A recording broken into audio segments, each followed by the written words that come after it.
Assalamualaikum warahmatullahi wabarakatuh.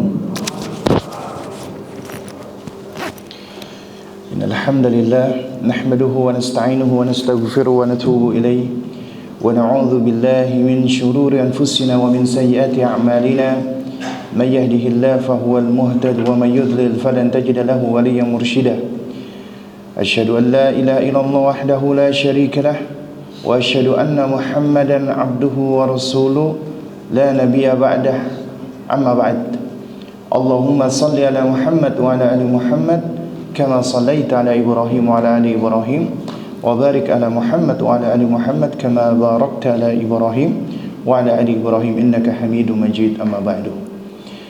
Jamaah sekalian, jamaah salat subuh berjamaah Masjid Al-Hikmah rahimani wa rahimakumullah.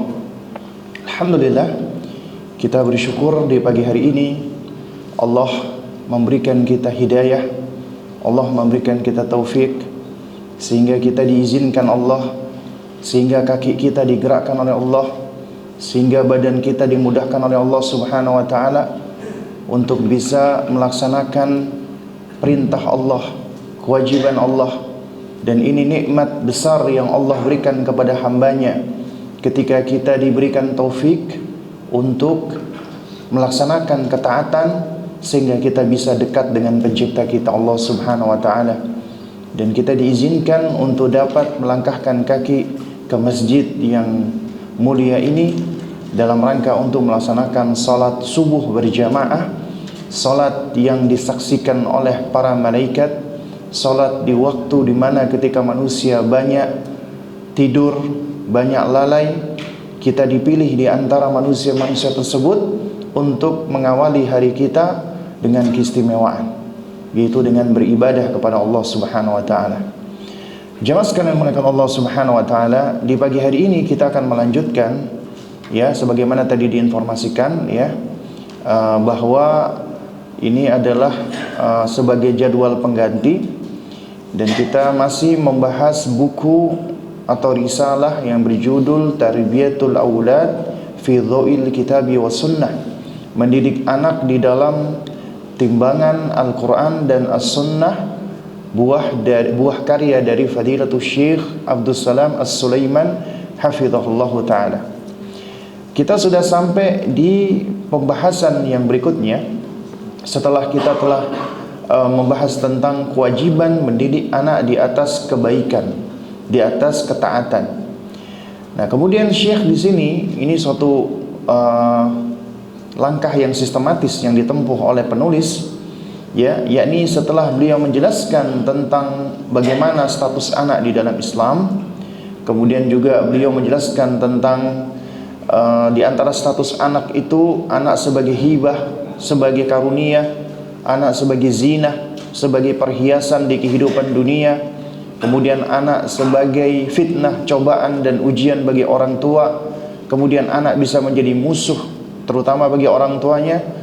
Kemudian bagaimana Al-Quran menjelaskan anak sebagai thayyibatan, ya, sebagai dzurriyyatan thayyibatan, keturunan yang baik, atau anak sebagai, ya, qurrata a'yun, penyejuk mata.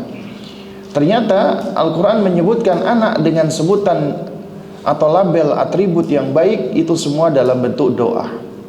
Ini menunjukkan bahwa, ya, di antara faktor penting dan mendasar di dalam kesalihan anak adalah dengan cara berdoa. Karena Allah ketika menyebutkan anak-anak yang baik itu tidak lepas dari lisannya para nabi, para rasul, ibadur rahman, hamba-hamba Allah yang saleh. Kemudian kita juga telah mempelajari tentang apa manfaat dari anak yang saleh, ya. Dan juga setelah itu di pertemuan kemarin kita telah membahas kewajiban untuk mendidik anak di atas kebaikan atau ketaatan. Nah, kemudian Syekh menjelaskan tentang dua macam hidayah. Ini penting. Kenapa? Jamaah sekalian muliakan Allah, ketika kita bicara tentang pendidikan, kok kita perlu untuk mempelajari tentang hidayah, ya. Karena hakikatnya jamaah sekalian yang dimuliakan Allah subhanahu wa ta'ala, mendidik anak itu tidak bisa lepas dari hidayah Allah subhanahu wa ta'ala. Dan mendidik anak itu sejatinya kita sedang mengambil sebab untuk menghantarkan hidayah Allah kepada buah hati kita. Bukankah sama-sama telah kita pahami tujuan kita mendidik anak itu untuk apa sih? Tujuannya adalah untuk menautkan dan mengaitkan anak kita kepada penciptanya, kepada pemiliknya, kepada penguasanya, Allah Subhanahu wa ta'ala. Bukankah kita telah memahami bahwa anak itu bukan milik kita, milik Allah. Anak amanat dari Allah, anak titipan dari Allah, dititipkan kepada kita sebagai orang tua untuk kita pelihara, untuk kita jaga, untuk kita lindungi, dan agar anak kita bisa kita kembalikan kepada pemiliknya dalam keadaan yang terbaik. Dan Allah titipkan kepada kita. Tapi ternyata tidak banyak di antara kita itu yang merasa ini suatu hal yang istimewa dan spesial. Manusia ketika ada orang yang dia hormati, ada orang yang dia muliakan, ya, ada orang yang dia segan dengannya, misalnya bos atau atasannya. Kemudian bos atau atasannya ini memilih dia dan memberikan amanat, aku besok mau ke Singapura misalnya, aku titip mobilku. Kita merasa bangga. Wah, di antara semua karyawan yang dipercaya saya untuk diberikan amanat menjaga miliknya, kendaraannya misalnya, itu kan kita tahu milik bos kita dititipkan kepada kita, berarti bukan milik kita. Kelak akan kita kembalikan lagi. Dan ini kita bicara tentang sesama manusia, sama makhluk. Tapi pernah nggak kita merasa bahwasanya ketika Allah memberikan kita anak titipan Allah, kita lebih daripada ketika orang manusia menitipkan sesuatu kepada kita? Pernah nggak kita merasa senang? Kita merasa bahwasanya alhamdulillah Allah memilih aku untuk dititipkan anak yang istimewa ini. Ya, atau kita merasa biasa-biasa aja. Bahkan mungkin ada di antara kita ada yang mengeluh, laki-laki lagi, laki-laki lagi. Ya. Wah, anak perempuan lagi, atau yang semisalnya. Padahal Allah ketika memberikan kita titipan amanat, itu berarti Allah memberikan kita kepercayaan. Dan Allah sebagai pencipta kita, Allah udah memberikan kepada kita kemampuan untuk bisa mengemban amanat dan titipan dari Allah Subhanahu wa ta'ala. Karena itu hakikat daripada pendidikan adalah kita berupaya untuk memelihara, menjaga dan melindungi titipan Allah agar bisa selamat di dunia dan di akhirat, kemudian kita kembalikan kepada pemiliknya dalam keadaan yang dekat dengannya. Itu tujuan kita mendidik anak. Tujuan kita mendidik anak adalah untuk mempersiapkan anak kita agar mereka ready, siap menjalankan tujuan yang mereka diciptakan di muka bumi ini, yaitu apa? Beribadah. Ketika mereka beribadah, mereka akan kelak dibangkitkan dekat dengan Allah Subhanahu wa ta'ala, yaitu di jannah, di surga Allahu Azza wa Jalla, kampung halaman umat manusia. Karena itu jamaah sekalian dimuliakan Allah Subhanahu wa ta'ala, ya, tidak ada jalan bagi kita untuk bisa menjaga dan melindungi anak kita kecuali dengan menjadikan apa yang kita kerjakan ini lillah, karena Allah, ikhlas karena Allah. Berarti ketika kita mendidik anak kita, pendidikan kita itu ibadah, bahkan ibadah terpanjang. Kita tahu ya jemaah sekalian, ibadah atau amal itu ada dua macam. Yang pertama adalah ibadah qasirah atau amal qasir, ya. Artinya ibadah atau amal yang pahalanya itu sejatinya terbatas, ya, hanya ada pada orang yang melaksanakan atau mengamalkan ibadah tersebut. Itu qasir, ibadah yang pahalanya terbatas. Artinya cuman pelaku saja yang mendapatkan pahala. Contohnya apa? Sholat, puasa, umrah, haji dan yang semisalnya. Itu kita melakukan, kita dapat pahala. Ya. Kemudian ada yang namanya amal muta'addi atau ibadah muta'addiyah. Ini artinya adalah ibadah yang selain pahalanya kita peroleh atau pelakunya memperolehnya, juga manfaat tersebut diperoleh oleh orang lain dan kita pun mendapatkan pahala darinya. contoh zakat, sedekah, infak. Ya, artinya ketika kita bersedekah, kita dapat pahala. Kemudian orang yang mendapatkan sedekah kita, dia berbahagia, senang. Ya, berarti kita telah idkhalus surur, memasukkan kebahagiaan kepada dirinya. Dan dia pun gembira, kita dapat pahala. Belum lagi dia mendoakan kita dan seterusnya. Artinya manfaat dari ibadah kita itu juga diperoleh oleh orang lain. Termasuk ibadah muta'addiyah atau amal muta'addi adalah ketika kita mengajak mereka kepada kebaikan. Ad-da'watu ilallah, an-nasihah, ya, al-amru bil ma'ruf wan nahyu 'anil munkar. Mengajak mereka kepada yang ma'ruf, mencegah mereka dari yang munkar. Atau mengajak mereka kepada kebaikan. Man dalla ala khairin, siapa yang menunjukkan kepada kebaikan, ya falahu ajrun, ya mithli fa'ilih, maka dia akan mendapatkan ganjaran seperti pelakunya. Nah, jadi ada ibadah muta'addiyah, dan mendidik anak itu termasuk muta'addiyah yang akan menjadikan kita mendapatkan pahala, dan kita pun juga akan mendapatkan pahala yang selalu mengalir atau jariyah. Karena ya jamaah sekalian, ibadah muta'addiyah itu apabila ibadah tersebut, ya, amal kita tersebut itu masih ada atharnya, masih ada bekasnya, masih ada jejaknya, maka kita akan mendapatkan pahala yang selalu mengalir. Makanya para ulama menerangkan ibadah muta'addiyah itu adalah lebih bermanfaat, anfa. Tapi kita nggak akan bisa melaksanakan ibadah muta'addiyah manakala kita melupakan ibadah qasirah. Kita nggak sholat, kita nggak puasa dan lain sebagainya. Maka itu artinya kita tidak memperhatikan diri kita sendiri. Baik. Jadi jamaah sekalian dimuliakan Allah Subhanahu wa taala, berarti kita nggak akan bisa mendapatkan kebaikan dari aktivitas pendidikan kita apabila kita tidak lillah, karena Allah. Kita nggak ikhlaskan amal kita karena Allah. Imam Malik rahimahullahu taala ketika ditanya, ya, limadza tusanniful kutub, kenapa Anda menulis kitab-kitab, termasuk Al-Muwatta, padahal sudah banyak ulama yang menuliskan kitab? Apa jawaban beliau? Ma kana lillahi yabqa. Ya, karena segala sesuatu yang apabila dilakukan karena Allah itu akan langgeng. Jadi apabila kita ingin aktivitas kita itu langgeng, rahasianya adalah lillah, karena Allah. Karena segala sesuatu yang dilakukan karena Allah berarti ikhlas, maka amal itu akan langgeng. Antum ya jamaah, ingin supaya pernikahan antum langgeng, maka bangun pernikahan itu karena Allah, bukan karena tendensi dunia atau karena tendensi-tendensi yang lainnya, niatan-niatan, motivasi-motivasi yang lainnya.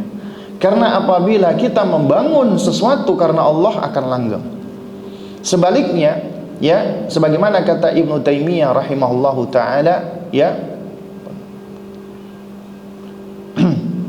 ma lam yakun lillah la yadumu wa la yanfa. Ya, segala sesuatu yang dilakukan bukan karena Allah tidak akan dawam, tidak akan langgeng. Wala yanfa, dan juga tidak akan bermanfaat. Apabila sesuatu dilakukan tidak karena Allah, kuncinya karena Allah. Makanya kita perlu belajar untuk terus tajdidun niyah, memperbaharui niat kita. Lakukan semuanya karena Allah, maka akan menjadikan apa yang kita lakukan itu mendapatkan taufik langgeng. Ya. Lalu kemudian yang kedua, ya, jangan sampai juga apa yang kita kerjakan ini menjadi sia-sia manakala kita tidak melakukannya meskipun ikhlas, tapi kita tidak melakukannya di atas ilmu, di atas bimbingan Rasulullah, di atas petunjuk Nabi kita yang mulia Muhammad bin Abdullah sallallahu alaihi wasallam. Jadi apabila kita ingin melakukan amal ketaatan, amal kebaikan, ibadah, maka ikuti manusia yang paling Allah ridhoi dan Allah cintai, manusia yang paling tahu tentang apa yang Allah ridhoi dan Allah cintai, sehingga kita bisa beramal dengan amalan yang Allah ridhoi dan Allah cintai karena kita mengikuti manusia tersebut, Rasulullah sallallahu alaihi wasallam. Karenanya apabila kita ingin agar amal dan aktivitas kita termasuk bukan termasuk lagi, terutama ibadah kita itu makbulah, diterima oleh Allah Subhanahu wa taala dan mendulang pahala, harus di atas ilmu. Makanya agama kita itu agama yang berdiri di atas ilmu dan amal. Ini ada kaitannya sama bahasan kita tentang hidayah nanti. Ya. Nah, oleh karenanya jamaah sekalian dimuliakan Allah Subhanahu wa taala, mendidik anak gak akan mungkin bisa baik, tegak, langgeng, diterima kecuali setelah lillah. Berarti apa? Fillah, di jalan Allah. Fillah, di jalan Allah berarti berarti kita harus mengetahui ilmunya. Berarti ini amal yang kita lakukan berada di atas jalan Allah. Kemudian juga pendidikan kita tidak akan bermanfaat, tidak akan langgeng manakala kita tidak melakukannya kecuali dengan billah, meminta pertolongan Allah. Kenapa? Karena kita lemah ya jamaah, kita dhaif, kita fakir, kita ini makhluk yang gak punya apa-apa. Allah yang memberikan kita banyak hal. Kita dilahirkan di muka bumi ini dalam keadaan tidak membawa sesuatu apapun. Kemudian ketika kita berada di dunia, kita menginginkan segala sesuatunya, padahal kita akan meninggalkan dunia ini dengan juga tidak membawa apapun kecuali amal kita. Entah itu amal muqassir, amal yang kita kerjakan pahalanya untuk diri kita, atau amal muta'addi yang bisa mendatangkan pahala jariyah. Ya. Dan alangkah indahnya perkataan seorang ulama yang menyebutkan bahwa ya, al-hayatu baina kusaini, baina al-kusaini. Ya. Beliau mengatakan bahwasanya kehidupan itu seperti dua tanda kurung. Seperti dua tanda kurung. Kita tahu ya di dalam ilmu tulis menulis itu ada namanya tanda kurung. Ya, al-kus. Beliau mengatakan al-kusul awal huwa hayatuka. Tanda kurung pertama itu adalah kehidupanmu. Ya.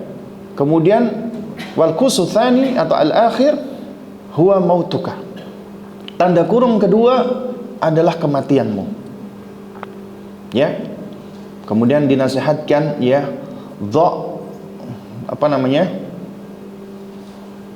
fima bainahuma ya syai'an khairan wa naf'an. Jadi letakkanlah di antara dua tanda kurung itu sesuatu yang bermanfaat, sesuatu yang baik. Karena yang paling penting itu yang berada di antara dua tanda kurung. Setelah kita hidup, lahir, dan sebelum kita mati. Karena kalau kita sudah meninggal dunia, terputus semua amal kita, sebagaimana sudah kita bahas di pertemuan-pertemuan yang lalu. Jadi kesempatan kita itu cuman yang ada di antara dua tanda kurung, dan itu adalah kesempatan yang sangat pendek. Ya. Makanya seringkali disebutkan kehidupan kita itu di dalam Al-Qur'an illa asyiyatan aw duhaha. Seakan-akan kita itu hidup hanya di waktu petang hari atau di waktu pagi hari saja. Tiba-tiba kita sudah nggak ada, tiba-tiba kita sudah meninggal dunia. Makanya kehidupan itu begitu cepatnya. Sehingga dunia itu adalah ya darul amal, negeri untuk beramal. Cuman ada di dunia. Setelah itu udah nggak ada lagi. Ya, kita hanya bisa mengandalkan amal kita sebagai sebab Allah meridhoi dan merahmati kita, atau kita mengandalkan amal yang kita tinggalkan di dunia. Ya, agar terus bisa mengalirkan pahala, di antaranya anak kita yang saleh. Nah, jadi jamaah sekalian muliakan Allah Subhanahu wa taala, karena itulah kita selalu butuh pertolongan Allah. Billah. Artinya apapun yang kita lakukan selalu minta tolong kepada Allah. Tanpa pertolongan Allah kita nggak akan pernah bisa berhasil. Tanpa pertolongan Allah kita tidak akan pernah mendapatkan kebaikan. Tanpa pertolongan Allah kita tidak akan menjadi sesuatu apapun yang berguna. Karena Allah, dengan pertolongan Allah lah kita mendapatkan berbagai macam kebaikan dan kita dimuliakan. Artinya jamaah, jangan pernah kita mengandalkan diri kita sendiri. Jangan pernah kita menganggap bahwasanya apa yang kita lakukan itu adalah karena diriku. Aku orang yang hebat, aku orang yang pintar, aku orang yang cerdas, aku orang yang ini dan itu. Jangan. Demikian pula dengan keberhasilan anak-anak kita. Semuanya karena Allah. Bukan melihat siapa dulu dong, babenya, bapaknya, abinya, ayahnya. Bukan. Ibunya, emang ibu yang hebat. Bukan. Allah yang hebat. Ya, semua itu tidak lepas dari karunia Allah Subhanahu wa ta'ala. Nah, sehingga kita akan selalu merasa butuh dengan Allah. Kita akan tawadhu. Kita tidak akan merasa ujub, bangga diri, sombong, takabur dan yang semisalnya. Nah, jadi harus dengan selalu meminta pertolongan Allah, ya jamaah sekalian. Kemudian pendidikan kita itu juga tidak akan bisa bermanfaat manakala kita tidak melakukan pendidikan itu dengan cara ma'allah, senantiasa melibatkan Allah di dalam aktivitas kita. Kita merasa dan kita tumbuhkan perasaan juga ke dalam diri anak kita, dimanapun kita berada, apapun yang kita lakukan, Allah selalu menyertai kita. Allahu ma'ana. Ya, ma'iyah atau pembersamaan ini adalah pembersamaan dalam hal ilmu, pengawasan, penglihatan. Allah senantiasa mengawasi kita, melihat kita, mendengar kita. Ya. Jadi inilah ma'iyah yang dimaksud. Ma'iyah dalam hal ilmu, dalam hal pengawasan, penglihatan. Bukan artinya Allah berada di mana-mana. Itu adalah akidah yang menyimpang. Ya. Bukan dikatakan Allah itu berada di mana-mana, tidak, tapi ilmu Allah ada di mana-mana. Pengetahuan Allah ada di mana-mana. Ya. Jadi dimanapun kita berada, Allah senantiasa melihat kita. Itulah yang namanya muraqabatullah. Dan ini derajat muslim paling tinggi, ihsan. An ta'budallaha ka'annaka tarahu, fa illam takun tarahu fa innahu yaraka. Kata Nabi ketika ditanya oleh Jibril alaihissalam tentang ihsan, yaitu engkau beribadah kepada Allah seakan-akan engkau melihatnya. Apabila engkau tidak mampu, maka Allah melihatmu. Makanya muraqabatullah, ya, itu punya dua tingkatan. Tingkatan yang pertama adalah musyahadah, yaitu seorang hamba merasa seakan-akan, nih harus digarisbawahi ini, seakan-akan melihat Allah. Meskipun hamba itu belum pernah melihat zatnya Allah, tapi dia bisa menghadirkan di dalam dirinya seakan-akan dia berada di hadapan Allah dan menyaksikan Allah. Ini ibadah yang kelas makomnya paling tinggi. Ya. Jadi dia melakukan sesuatu seakan-akan dia berada di depan Allah dan dia melakukannya seakan-akan dia melihat Allah. Tapi Nabi tahu ternyata nggak semua orang mampu melakukan hal ini. Ya. Makanya ya, apabila tidak mampu, maka yakini, ketahuilah, fa innahu yaraka. Allah pasti melihat kamu. Allah pasti melihat engkau dimanapun engkau berada. Allah pasti melihat. Ya, karena ilmu Allah itu meliputi segala sesuatu. Makanya ketika kita mendidik anak dengan kita melibatkan Allah di dalam semua urusan kita, kita merasa kita diawasi, dilihat Allah, maka kita akan senantiasa membangun pendidikan kita dengan ketakwaan. Bukankah Nabi SAW yang memberikan nasihat? Apa kata Nabi SAW? Ittaqillaha, ya, apa namanya? Haitsuma kunta. Bertakwalah dimanapun engkau berada. Jadi dimanapun seorang berada, ketahuilah bahwasanya Allah selalu melihatnya, menyertainya. Maka dia selalu bertakwa di saat bersendirian ataupun di saat ramai orang. Inilah manusia. Kita itu seringkali menunjukkan kebaikan ketika di hadapan orang, karena kita lebih memperhatikan pandangan orang. Kenapa? Karena manusia itu cenderung dipengaruhi oleh sesuatu yang konkret. Manusia, kita ketemu sama teman-teman kita akan jaga image jaim. Ya, kita nggak mau aib-aib kita itu dilihat oleh mereka. Kita malu dilihat oleh manusia. Tapi kalau kita bersendirian, kita lupa Allah Maha melihat. Seakan-akan kita menganggap Allah itu buta. Waliyadzubillah. Allah nggak melihat kita. Kenapa? Karena ya, kehadiran Allah yang mengawasi kita itu sifatnya abstrak, gaib. Karena kita belum pernah menyaksikan Allah. Akhirnya ketika kita sendirian, kita seakan-akan merasa kita tidak dilihat oleh siapapun, padahal Allah melihat kita. Makanya takwa yang paling berat itu bukan di hadapan manusia, tapi ketika kita sedang bersendirian. Itulah yang akan menunjukkan bukti kesempurnaan iman kita. Betapa banyak kita yang menunjukkan kebaikan di hadapan manusia, tapi kita banyak melakukan keburukan-keburukan dikala kita tidak sedang bersama dengan mereka. Itulah kita manusia. Karena itulah kita senantiasa dinasihatkan untuk bertakwa kepada Allah dimanapun kita berada. Nah, kemudian yang terakhir dari hal-hal yang dapat membangun agar pendidikan kita bisa menjadi langgeng dan bermanfaat adalah lakukan ala amrillah, di atas perintah Allah. Kita melakukan ini, pendidikan kita ini di atas tuntunan dan perintah Allah Subhanahu wa taala. Kita yakin Allah ketika memberikan perintah itu karena Allah sayang, Allah cinta dengan hamba-hambanya. Makanya Allah berikan perintah, karena di balik perintah Allah itu mengandung segala bentuk kebaikan. Di balik larangan Allah mengandung segala bentuk keburukan. Allah menginginkan kebaikan bagi hamba. Allah tidak menginginkan keburukan bagi hamba. Makanya Allah berikan perintah dan larangan. Karena itu tidak berlebihan ketika Imam Syafi'i sebagaimana dinukilkan oleh Al-Hafidh Ibnu Katsir ketika menafsirkan firman Allah, ayahsabul insanu ayyutraka sudah. Apakah manusia mengira mereka akan dibiarkan begitu saja? Ya, ayahsabul insanu ayyutraka sudah. Manusia itu mengira apakah manusia ayyutraka sudah dibiarkan begitu saja, enggak diapa-apain? Apakah manusia mengira demikian? Apa kata Ibnu Katsir menukilkan ucapan Imam Syafi'i? Ya, ayyutraka sudah ay alla yunha wa la yu'mar. Itu dibiarkan begitu saja artinya adalah apakah manusia mengira mereka tidak diberikan perintah dan tidak diberikan larangan?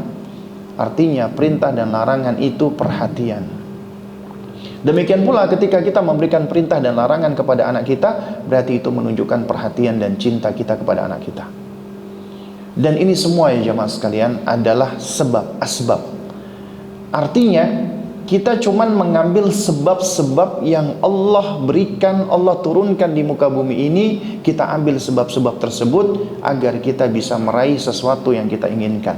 Tapi tetap keputusan akhir ada di tangan Allah. Makanya kita itu sedang akhdul asbab. Kita sedang berupaya untuk menghantarkan hidayah. Tugas kita cuma nganterin saja. Diterima atau nggak diterima itu bukan wewenang kita. Karena itu di sini Syekh Abdul Salam As-Sulaiman di dalam pembahasan tentang pendidikan, beliau menjelaskan ada dua macam hidayah.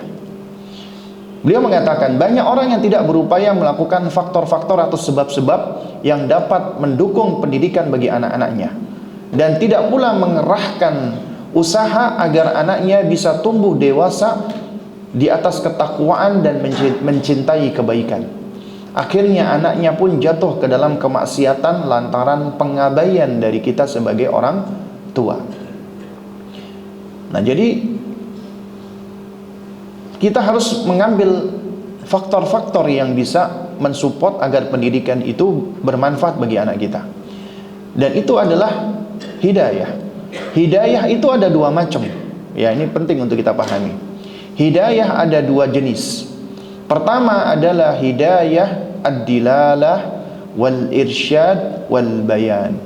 Hidayah memberikan arahan, memberikan bimbingan dan memberikan penjelasan atau memberikan nasihat. Maka inilah hidayah yang kita mampu. Kita bisa memberikan arahan, memberikan bimbingan, memberikan nasihat.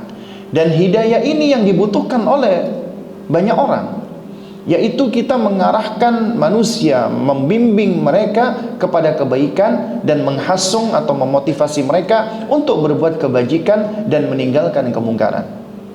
Dan hidayah inilah yang disebutkan oleh Allah di dalam firman-Nya, wa innaka latahdi ila siratim mustaqim. Dan sesungguhnya engkau wahai Muhammad benar-benar dapat memberikan hidayah kepada jalan yang lurus. Kata para ulama, ya, La tahdi ila sirati mustaqim, memberikan hidayah kepada jalan yang lurus, artinya memberikan bimbingan, arahan kepada jalan yang lurus. Bukan Nabi memberikan hidayah, bukan, tapi Nabi hanya memberikan bimbingan dan arahan. Karena kewajiban para nabi dan rasul hanyalah menyampaikan, ya. Wa inna 'alaikal balagh. Sesungguhnya kewajibanmu wahai Muhammad cuman menyampaikan. Demikian pula kita cuman menyampaikan saja. Kita nggak bisa membuat orang itu menerima apa yang kita sampaikan. Kita cuman bisa menyampaikan dengan cara sebaik-baiknya. Karena di dalam menyampaikan ada faktor, ada sebab. Orang akan cenderung lebih mudah menerima apa yang kita sampaikan. Ya, dan orang ada yang sulit menerima apa yang kita sampaikan. Kalau kita tidak mengambil sebab, di antara sebab agar apa yang kita sampaikan mudah diterima, kita sampaikan dengan cara yang lemah lembut. Dengan lemah lembut. Al-hilm, wal-rifq, wal-lin. Kenapa? Karena manusia secara tabiat itu, semua manusia secara tabiat sesuai dengan fitrahnya senang dengan kelemah lembutan. Makanya Allah ketika memuji Nabi kita dan menerangkan kelemah lembutannya itu Allah lekatkan dengan rahmat Allah. Ya. Kata Allah Subhanahu wa taala, "Fabima rahmatin minallahi linta lahum." Dan dengan sebab dari rahmat Allah lah engkau bersikap berlemah lembut wahai Muhammad sallallahu alaihi wasallam. Jadi kelemah lembutan Nabi ini enggak lepas dari rahmat Allah. Kemudian kata Allah, walau kunta faddan ghalidhal qalbi lan faddu min hawlik. Sekiranya engkau wahai Muhammad bersikap keji, berhati keras, maka niscaya mereka akan menyingkir menjauh dari sekelilingmu. Artinya mereka enggak mau dekat sama kamu. Sekiranya engkau bersikap keji, keras, bengis. Manusia enggak ada yang mau, enggak ada yang suka. Berarti pemahaman keterbalikannya, apabila engkau berlemah lembut, mereka akan mendekat kepadamu. Karena itu ya jamaah, ya, manusia itu senang dengan kelemah lembutan, apalagi anak manusia yang masih murni hatinya, masih pure. Maka hati yang bersih ini akan senang dengan kelemah lembutan. Kalau orang tuanya dari awal kehidupannya sudah keras, bengis dan kaku kepada sang anak, bagaimana dia bisa terpaut hatinya untuk mencintai dan menyayangi orang tuanya?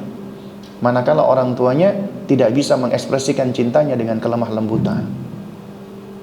Karena itu hidayah di antara sebab untuk bisa diterima, sebab ya kita bicara dengan lemah lembut. Kemudian di antara sebab hidayah itu bisa diterima adalah dengan cara yang ilmiah. Ilmiah itu berarti harus berpijak pada Al-Quran dan Sunnah. Itu yang sesuai dengan fitrah manusia. Fitrah manusia ini akan sulit menolak sesuatu yang sesuai dengan Al-Quran dan Sunnah. Makanya dakwah tauhid, dakwah yang berangkat di atas Al-Quran dan Sunnah sejatinya lebih mudah diterima, kecuali apabila jiwa sudah terkontaminasi dan terkotori dengan syahwat dan syubhat, dengan hawa nafsu, maka akan sulit menerima Al-Quran dan Sunnah. Karenanya orang-orang meskipun banyak maksiat, tapi hatinya belum begitu terkontaminasi, diajak kepada Al-Quran dan Sunnah, dia akan lebih mudah tunduk. Asalkan lemah lembut dan harus dengan ilmu menyampaikannya. Ya, harus berangkat di atas kitabullah dan sunnah Rasulullah sallallahu alaihi wasallam. Inilah ya jamaah disebut dengan hikmah. Sebagaimana nama masjid kita ini, Masjid Al-Hikmah. Al-Hikmah itu kata Ibnu Qayyim maknanya adalah fi'lun ma yanbaghi alal wajhil ladzi yanbaghi fil waqtil ladzi yanbaghi. Hikmah itu maknanya adalah melakukan sesuatu yang tepat. Berarti harus ada ilmunya. Karena sesuatu yang dikerjakan tidak akan tepat tanpa ilmu. Ya alal wajhil ladzi yanbaghi, dengan cara yang tepat. Artinya hikmah itu bukan cuma tahu ilmunya, tapi juga harus tahu cara menyampaikannya, cara mempraktekannya, cara mengamalkannya. Berarti hikmah itu mengharuskan kita punya metode, kurikulum, manhaj. Harus ada. Kalau nggak ada, nggak akan bisa tersampaikan. Makanya punya ilmu tapi nggak tahu cara menyampaikan, ilmunya nggak akan bisa tersampaikan. Harus tahu caranya. Ya, alal wajhil ladzi yanbaghi, harus ada metodenya, tahu metodenya. Fil waqtil ladzi yanbaghi, di waktu yang juga tepat, momennya, timingnya harus tepat. Karena salah timing, salah momen yang terjadi, manusia malah menolak ilmu yang disampaikan. Berarti ya, yang dikatakan oleh Ibnul Qayyim, hikmah itu punya 3 rukun, itu sesuatu yang harus kita pahami. Rukun pertama, ilmu. Seorang tidak dikatakan hakim, punya hikmah apabila dia tidak alim, tidak berilmu. Yang kedua, orang punya ilmu belum tentu bisa hikmah. Makanya dikatakan rukun, apabila salah satu dari ketiga ini itu tidak ada, maka hilang, runtuhlah hikmah. Yang kedua, hilmu, kesantunan, ketenangan dan kelemah lembutan. Karena orang yang punya ilmu tapi tidak lemah lembut, tidak hikmah. Orang yang ilmunya banyak tapi ketus, keras, sinis kepada manusia, maka dia akan dijauhi. Dan ini sesuai dengan tabiat manusia.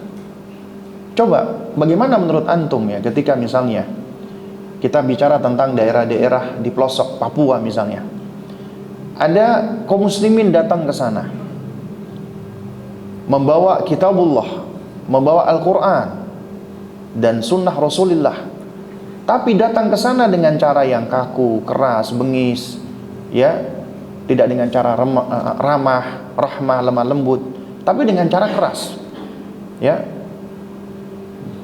Kira-kira akan lebih mudah diterima tidak? Sementara mungkin ada orang misionaris datang, dia membawa kesesatan, dia membawa sesuatu yang batil, tapi disampaikan dengan cara yang lemah lembut, senyuman, ramah, kasih hadiah dan lain sebagainya. Mana yang kira-kira akan lebih mudah diterima oleh mereka? Karena kita nggak bisa pungkiri, ada di antara umat Nabi Muhammad, sebagaimana kata Nabi kita yang mulia alaihi salatu wassalam, ya, sesungguhnya ada di antara kalian minal munaffirin, orang-orang yang membuat manusia lari menjauh dari Islam, membuat manusia lari menjauh dari kitabullah dan sunnah Rasulullah. Kenapa? Karena menyampaikan dengan cara yang tidak hikmah, menyampaikan dengan cara yang jelek, menyampaikan dengan cara yang buruk, akhirnya membuat citra Islam menjadi jelek, membuat citra Al-Quran dan Sunnah menjadi tidak baik, karena oknum-oknum orang-orang yang tidak hikmah. Termasuk dakwah tauhid menjadi tercoreng karena perilaku dari oknum-oknum yang tidak hikmah, tidak baik. Baru ngaji, ketemu orang tuanya, bukannya ilmunya menjadikan tawadhu, lemah lembut, malah kasar kepada orang tuanya. Suami juga baru ngaji, ya, bukannya semakin baik dengan istrinya, malah semakin suka mengabuse, menyiksa istrinya. Ya, istri juga baru ngaji, bukannya semakin taat dan lembut kepada suaminya, malah semakin ketus, sinis dan suka mengkritisi suaminya. Itu malah menyebabkan orang semakin menjauh. Karenanya hikmah itu, ya jamaah, harus lemah lembut. Itu asal di dalam dakwah, asal dari karakteristik agama kita itu lemah lembut. Kalau ada yang mengatakan, Ustaz, aneh ini orangnya emang keras nih, dari kecil emang kayak gini, nggak bisa aneh lemah lembut, maka kita jawab bisa. Nabi SAW mengatakan di dalam hadis diriwayatkan oleh Imam Bukhari, bukan di dalam sahihnya tapi di dalam Adabul Mufrad, kata Nabi SAW, innal ilma bita'allumi wal hilma bitahallumi. Sesungguhnya ilmu diperoleh dengan cara belajar. Kita semua asalnya bodoh, jahil, kemudian kita belajar, kita punya ilmu. Dan al-hilmu, kelemah lembutan, diperoleh dengan tahallum, kita belajar lemah lembut. Itulah akhlak. Akhlak itu ada yang muktasabah, ada yang majbulah, ada yang sudah Allah tanamkan menjadi karakter bagi kita. Dan karakter ini sifatnya netral, tidak dihukumi dengan keburukan, tidak, netral. Nah, kemudian baru kita belajar tentang adab-adab di dalam Islam, maka akhlak kita menjadi indah. Bisa kita belajar lemah lembut, nggak jadi alasan.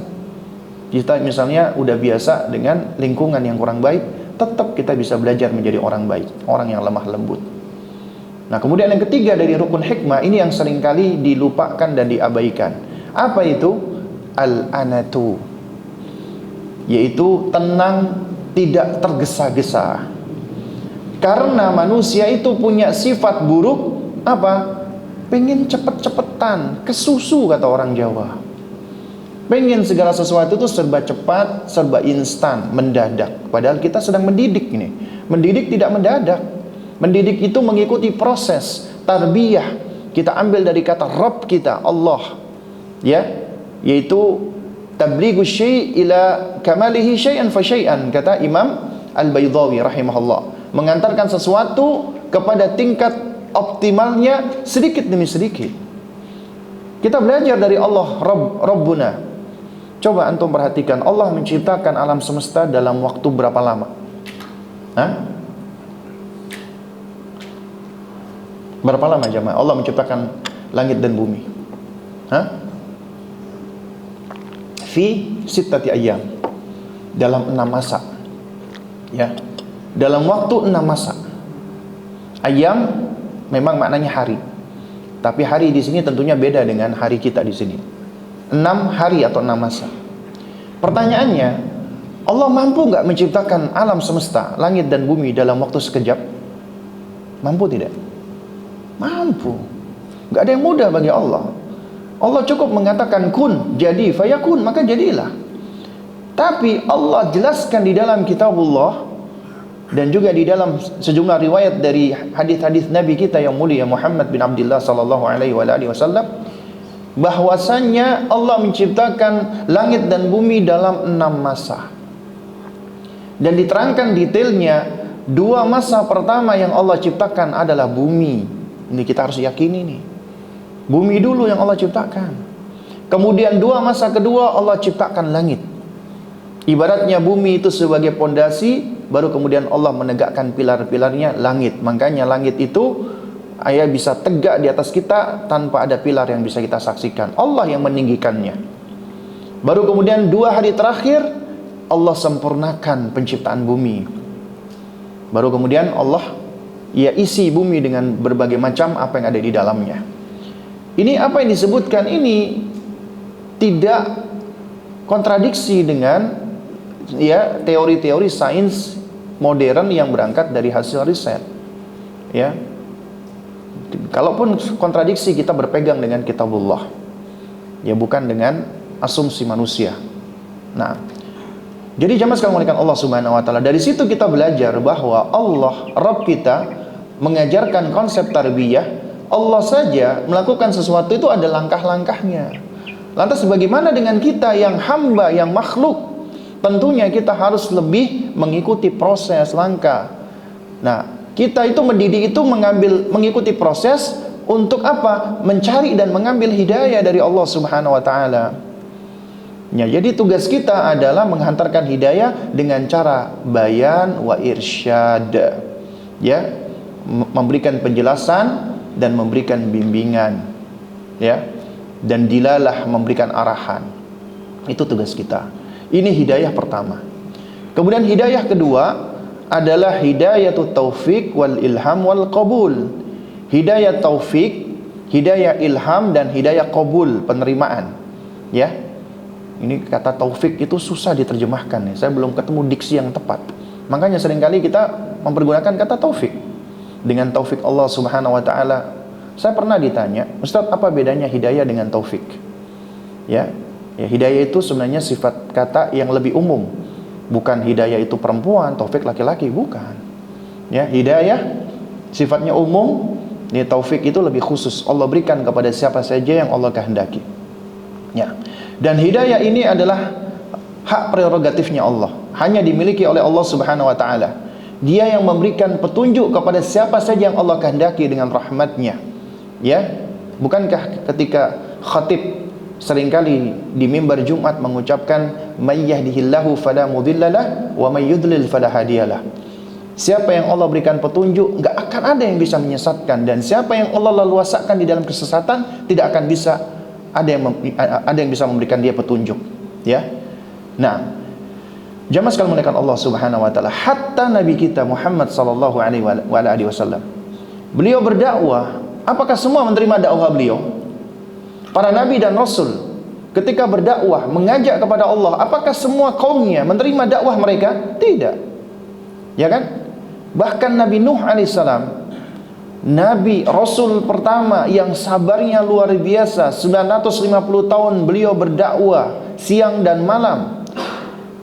Tapi ternyata wa ma amana ma'ahu illa qalil, tidak ada yang mengimani bersama dengan beliau kecuali cuma sedikit yang mau menerima dakwahnya. Makanya Allah ketika menyebutkan tentang manusia di dalam Al-Quran, ketika Allah menyebutkan aktsarun nas, kebanyakan manusia, itu dengan sifat celaan.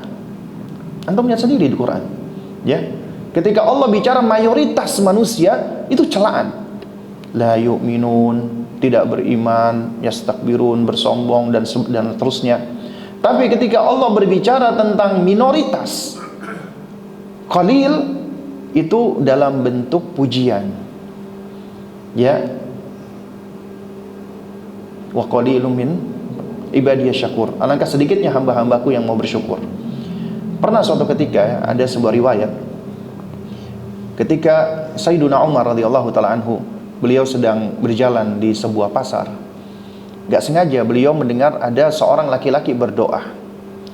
Dia mengucapkan, Allahumma ij'alni minal qalilin, ya Allah, jadikanlah aku termasuk orang-orang minoritas. Maka Sayyiduna Umar pun heran. Setelah itu beliau dekati orang tersebut dan bertanya, kenapa engkau berdoa ingin menjadi orang-orang yang minoritas? Kemudian orang ini mengatakan, karena ketika aku membaca Al-Quran, Allah memuji orang-orang yang minoritas. Di antaranya, ya, dan alangkah sedikitnya hamba-hambaku yang mau bersyukur, dan aku meminta kepada Allah agar Allah menjadikan aku termasuk orang-orang yang minoritas yang bersyukur ini. Kemudian Sayyidina Umar, beliau sampai mengucapkan, sungguh alangkah, ya, fakihnya orang-orang selain diriku. Jadi beliau menganggap bahwasanya dirinya bukan orang yang fakih, padahal kita tahu beliau adalah seorang ulama alim dari kalangan sahabat, ya. Nah, jadi jamaah sekalian, makanya para ulama kita menasihatkan al-ibratu laisa bil kathrati wal adad. Yang menjadi patokan kita melihat sesuatu itu bukan dilihat pada kuantitas atau banyak-banyakan, bukan. Makanya banyak yang menasihatkan jangan tertipu dengan banyaknya manusia yang melakukan sesuatu, karena yang kita ikuti bukan banyak-banyakan, bukan kuantitas. Yang kita ikuti adalah apa? Ma wafaqa, ya, apa yang sesuai dengan kitabullah dan sunnah Rasulullah sallallahu alaihi wasallam. Meskipun sedikit, ya, meskipun enggak banyak, ya. Makanya kita menilai tidak dengan banyak sedikitnya, tapi kita nilai dengan kesesuaian dengan kitabullah dan sunnah Rasulullah SAW. Karena orang beriman itu sejatinya, ya, enggak banyak. Makanya Nabi menerangkan, ya, badal islamu gharib, Islam itu berawal dalam keadaan yang asing. Wa sayaudu ghariban kama bada'a, akan kembali asing sebagaimana awalnya. Fatuba lil ghuraba, maka beruntunglah orang-orang yang dianggap asing. Orang-orang yang ketika melaksanakan sunnah Rasulullah dianggap aneh, dianggap, ya, gharib, aneh, ya, ketika berpegang dengan sunnah Nabi. Makanya Nabi mengatakan akan ada suatu zaman orang-orang yang berpegang dengan sunnah Nabi seperti memegang bara api. Kalau dilepas, bahaya, kita akan kehilangan salah satu cahaya yang dapat bimbing kita. Tapi kalau dipegang memang panas. Itulah beratnya orang yang memegang sunnah, ya. Dan di antara, ya jamaah sekalian, baiknya agama kita yang rahmatan lil alamin adalah kita hidup itu tidak egois. Kita hidup bukan untuk kebaikan diri kita, kita hidup untuk kebaikan bersama. Karenanya di dalam agama kita ada konsep nasihat, ya. Makanya kata Nabi SAW, ya ad-dinu nasiha, agama itu nasihat, semuanya nasihat. Kita hidup ini bukan untuk diri kita saja, tidak. Meskipun kita perlu untuk fokus pertama kali ya untuk kebaikan diri kita, tapi agama kita ini mengatur kemaslahatan bersama. Makanya ketika ada orang melakukan keburukan, kita sayang, kita ingatkan agar dia meninggalkan keburukan, dan kita ajak kepada kebaikan. Amar ma'ruf nahi mungkar itu menunjukkan rahmah, kasih sayang. Bukan artinya itu menunjukkan sikap congkak, arogan, tidak. Tapi sikap rahmah, kasih sayang. Termasuk tahdzir, memperingatkan dari keburukan, itu kasih sayang agar tidak jatuh umat ini kepada kesalahan. Makanya kita ingatkan agar orang menjauh dari keburukan karena kita sayang. Itulah konsep Islam rahmatan lil alamin. Makanya Ibnu Taimiyah rahimahullah ta'ala ketika menyifati ahlu sunnah, apa kata beliau? Ahlu sunnah hum, ya, apa namanya? A'rafun nasi bil haqqi wa arhamuhum bil khalqi. Ahlu sunnah mereka adalah manusia yang paling mengenal kebenaran dan paling berkasih sayang kepada makhluk. Itu ahlu sunnah. Nah, jadi jamaah sekalian menekan Allah Subhanahu wa taala. Ya, meskipun demikian, ternyata kita nggak mampu untuk memberikan hidayah, taufik kepada setiap orang. Ya, itu berada di bawah kekuasaan Allah. Makanya Nabi kita pun tidak bisa memberikan hidayah kepada paman beliau yang beliau cintai. Siapa? Hah? Abu Thalib. Sayang nggak Nabi sama Abu Thalib pamannya? Sayang. Abu Thalib juga sayang dengan Nabi. Makanya ketika Abu Thalib di akhir hayatnya, ketika itu para pembesar musyrikin berkumpul di sana, Nabi berangsek maju mendekat Abu Thalib. Nabi sayang dengan pamannya. Beliau tahu pertemuan di dunia ini tidak akan bisa terulang lagi, tidak akan bisa abadi apabila ayahnya tidak, apabila pamannya maksud saya, ya, tidak mengucapkan kalimat syahadat. Makanya Nabi mendekat kepada Abu Thalib. Ya ammi, wahai pamanku, kul la ilaha illallah, ucapkan la ilaha illallah, uhajulaka bihi indallah, aku akan berhujah dengan perkataanmu di sisi Allah agar dimasukkan engkau ke dalam surga. Diulang oleh Nabi. Fa'aba Abu Thalib. Ya, di dalam sejarah dikatakan Abu Thalib enggan. Beliau enggan meninggalkan agama nenek moyangnya. Ya. Kemudian beliau pun meninggal dalam keadaan musyrik. Dan orang musyrik baginya neraka. Hatta itu pamannya Nabi, punya darah keturunan Nabi, gak ada jaminan. Meninggal dalam keadaan musyrik. Nabi sedih nggak? Sedih Nabi. Sebagai manusia beliau sedih pamannya meninggal dunia. Allah ingatkan surat Al-Qasas ayat 56. Innaka la tahdi man ahbabta. Sesungguhnya engkau wahai Muhammad nggak bisa memberikan petunjuk, taufik kepada orang yang engkau cintai. Allah ingatkan, innaka la tahdi man ahbabta. Engkau nggak bisa memberikan petunjuk kepada orang yang engkau cintai. Ya, walakin Allah yahdi man yasha. Akan tetapi Allah lah yang memberikan petunjuk kepada siapa saja yang Allah kehendaki. Wa huwa a'lamu bil muhtadin, dan dialah lebih tahu ya mana-mana orang-orang yang mendapatkan petunjuk. Allah yang tahu ya jamaah. Ya. Makanya Allah ingatkan, inna 'alaika illal balagh. Sesungguhnya kewajibanmu wahai Muhammad hanya menyampaikan. Ya, di dalam surat Al-Baqarah 272 Allah juga mengatakan kepada Nabi kita, laisa 'alaika hudahum walakinnallaha yahdi man yasha. Bukan tugasmu wahai Muhammad untuk memberikan petunjuk kepada mereka semua, tapi Allah yang memberikan petunjuk kepada siapa saja yang Allah kehendaki. Karena itu ya jamaah, berbahagialah ketika Allah memberikan petunjuk kepada kita. Allah berikan taufik kepada kita. Allah jadikan kita tetap muslim, berada di atas fitrah kita. Dan tugas kita menjaga agar fitrah kita tidak rusak, hidayah ini senantiasa ada pada diri kita sampai akhir hayat kita. Wala tamutunna illa wa antum muslimun. Dan janganlah kalian meninggal dunia kecuali dalam keadaan kalian muslim. Islam nikmat yang paling besar yang Allah karuniakan kepada hamba. Allah lahirkan, Allah ciptakan kita dilahirkan dalam keadaan kita muslim. Sebagaimana telah kita bahas tentang hadis fitrah. Ma min mauludin illa yuladu ala fitrah. Tidaklah bayi dilahirkan kecuali berada di atas fitrah, yaitu berada di atas Islam. Kita semua ini muslim bukan keturunan. Allah jadikan kita sudah membawa keislaman. Tapi Islam ini rusak. Siapa yang merusak? Orang tua. Kata Nabi, fa'abawahu yuhawidanihi au yunasiranihi au yumajjisanihi. Kedua orang tuanya menjadikan dia Yahudi, Nasrani atau Majusi. Alhamdulillah, kita bersyukur. Allah masih memberikan kita taufik berada di atas Islam. Karena betapa banyak miliaran manusia di sana, mereka kebingungan dalam kehidupan, gak punya tujuan hidup, disorientasi, bingung.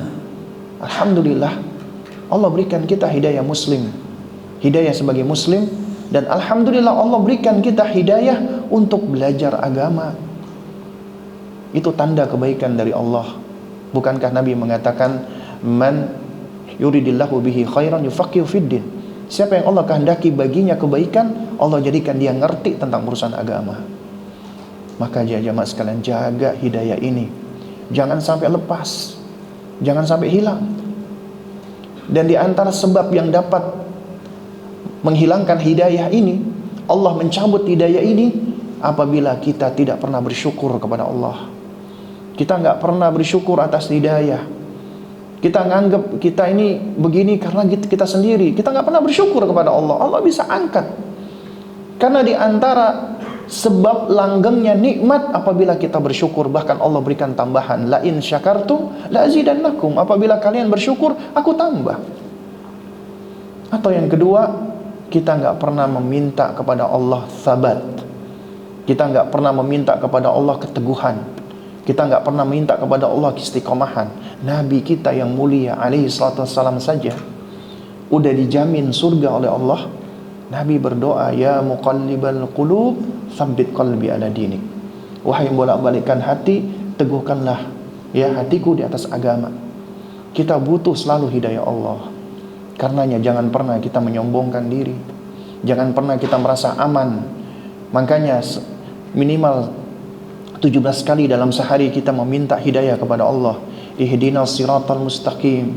Ya Allah, tunjukilah kami jalan yang lurus ya Allah. Siratal ladzina an'amta alaihim. Jalannya orang-orang yang Engkau berikan nikmat kepada mereka. Siapa orang-orang yang Allah berikan nikmat? Allah sebutkan dalam surat An-Nisa ayat 19. Allah Subhanahu wa taala mengatakan, wa may yuti'illaha war rasul. Dan siapa yang menaati Allah dan Rasulnya, faulaika ma'alladzina, ya, maka mereka itu adalah orang-orang yang ma'alladzina an'amallahu alaihim. Maka mereka akan bersama dengan orang-orang yang Allah berikan nikmat kepada mereka. Siapa orang-orang yang Allah berikan nikmat itu? Minan nabiyyin, dari para nabi, wasiddiqin, orang-orang yang jujur, wasyuhada, orang-orang yang syahid, wassalihin, dan orang-orang yang saleh, wa hasuna ulaika rafiqa, dan sungguh mereka adalah sahabat yang paling baik. Ya. Jadi kita minta agar kita berada di atas jalannya para nabi, jalannya orang-orang yang siddiq, jalannya orang-orang yang mati syahid, jalannya orang-orang yang saleh. Dan ini menunjukkan tentang pentingnya kita berpegang dengan metodenya para salaf. Karena ini menunjukkan dalil akan hal ini. Para nabi, salaf kita yang saleh. Siddiqin, siapa yang pertama kali jujur dan benar dalam keimanan? Sahabat, terutama Sayyidina siapa? Abu Bakar radhiyallahu ta'ala anhu. Kemudian asyuhada, siapa yang mati syahid pertama kali? Sahabat. Ya. Kemudian orang-orang saleh, siapa yang saleh pertama kali? Sahabat. Dan kita minta agar Allah memberikan kita jalan yang lurus, jalannya mereka ini. Dan mereka ini adalah salafun saleh. Ya. Sehingga ini dalil tentang pentingnya kita untuk beragama mengikuti salaf kita yang saleh. Ya. Bukan jalannya al-maghdub alaihim, yang Allah murkai, waladhdallin, atau yang tersesat, Yahudi dan Nasrani. Ya, kata para ulama ahli tafsir. Baik. Dan mudah-mudahan yang sedikit ini bisa memberikan manfaat untuk kita semua.